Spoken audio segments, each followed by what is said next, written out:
गिल की कप्तानी में भारत को मिली पहली हार, इंग्लैंड ने हेडिंग्ले में रौंदा। नमस्कार दोस्तों, भारतीय क्रिकेट टीम के कप्तान के रूप में शुभमन गिल के सफर की शुरुआत हार के साथ हुई है। इंग्लैंड ने हेडिंग्ले में खेले गए एंडरसन तेंदुलकर ट्रॉफी के पहले मुकाबले में भारत को 5 विकेट से करारी शिकस्त दी है। मंगलवार को इंग्लैंड ने 371 रनों के लक्ष्य को सिर्फ 5 विकेट खोकर हासिल कर लिया। यह मुकाबला शुरुआती 4 दिनों तक बेहद रोमांचक रहा, लेकिन आखिरी दिन इंग्लैंड को जीत के लिए 350 रन बनाने थे, जिसे उन्होंने घरेलू परिस्थितियों का फायदा उठाते हुए शानदार बल्लेबाजी से हासिल कर लिया। बेन डकेट ने धमाकेदार 149 रन बनाए। वहीं जैक क्रॉली ने 65 रनों की बेहतरीन पारी खेली और इन दोनों ने मिलकर 188 रनों की रिकॉर्ड ओपनिंग पार्टनरशिप की, जिसने भारत को मैच से बाहर कर दिया। भारत की हार के 5 सबसे बड़े कारण भारत की इस हार के पीछे कई फैक्टर्स रहे, जिन पर एक नजर डालना बेहद जरूरी है। फैक्टर 1, मिडिल लोअर ऑर्डर का फेल होना। भारतीय टीम का मिडिल ऑर्डर और मिडिल ऑर्डर दोनों ही पारियों में पूरी तरह से बिखर गया। पहली पारी में हमने सिर्फ 41 रन पर अपने आखिरी 6 विकेट गंवा दिए, जिससे हम 500 का आंकड़ा पार नहीं कर पाए। करुण नायर 0, रविंद्र जडेजा 11 और शार्दुल ठाकुर 1 जैसे बल्लेबाज सस्ते में आउट हो गए। दूसरी पारी में भी कहानी कुछ ऐसी ही रही।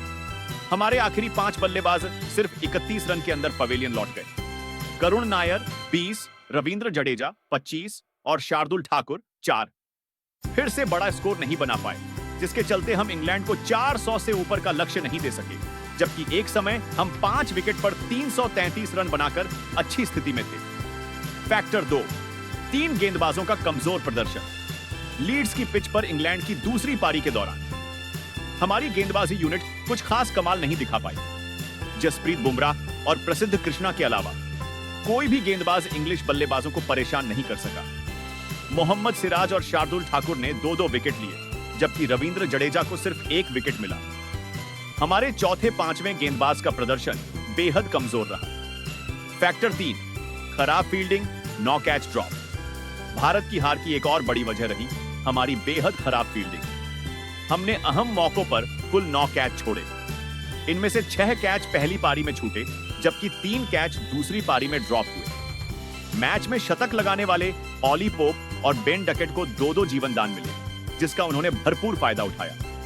हमारी ग्राउंड फील्डिंग भी निराशाजनक रही। फैक्टर 4, 5वें दिन भी पिच का फ्लैट रहना। आमतौर पर टेस्ट मैच में 5वें दिन बल्लेबाजी करना बेहद मुश्किल होता है, क्योंकि पिच टूट जाती है, लेकिन हेडिंग्ले में ऐसा बिल्कुल नहीं हुआ। 5वें दिन भी पिच से गेंदबाजों को कोई मदद नहीं मिल रही थी, जो इंग्लैंड के लिए सोने पर सुहागा साबित हुआ। फैक्टर 5, क्रॉली डकेट की रिकॉर्ड साझेदारी। इंग्लिश बल्लेबाजों ने शानदार प्रदर्शन किया। बेन डकेट और ऑली पोप ने शतक जड़े, वहीं हैरी ब्रूक ने भी 99 रनों की बेहतरीन पारी खेली। लेकिन दूसरी इनिंग में जैक क्रॉली और बेन डकेट की 188 रनों की रिकॉर्ड ओपनिंग साझेदारी ने मैच का पासा पलट दिया। यह इंग्लैंड के लिए चौथी पारी में अब तक की दूसरी सबसे बड़ी ओपनिंग पार्टनरशिप थी, और यही साझेदारी भारत की हार का सबसे बड़ा कारण बनी। फिलहाल यह हार शुभमन गिल और टीम इंडिया के लिए एक बड़ा सबक है। उम्मीद करते हैं कि अगले मैच में हम अपनी गलतियों से सीखेंगे और वापसी करेंगे। आपकी इस हार पर क्या राय है, कमेंट्स में जरूर बताएं।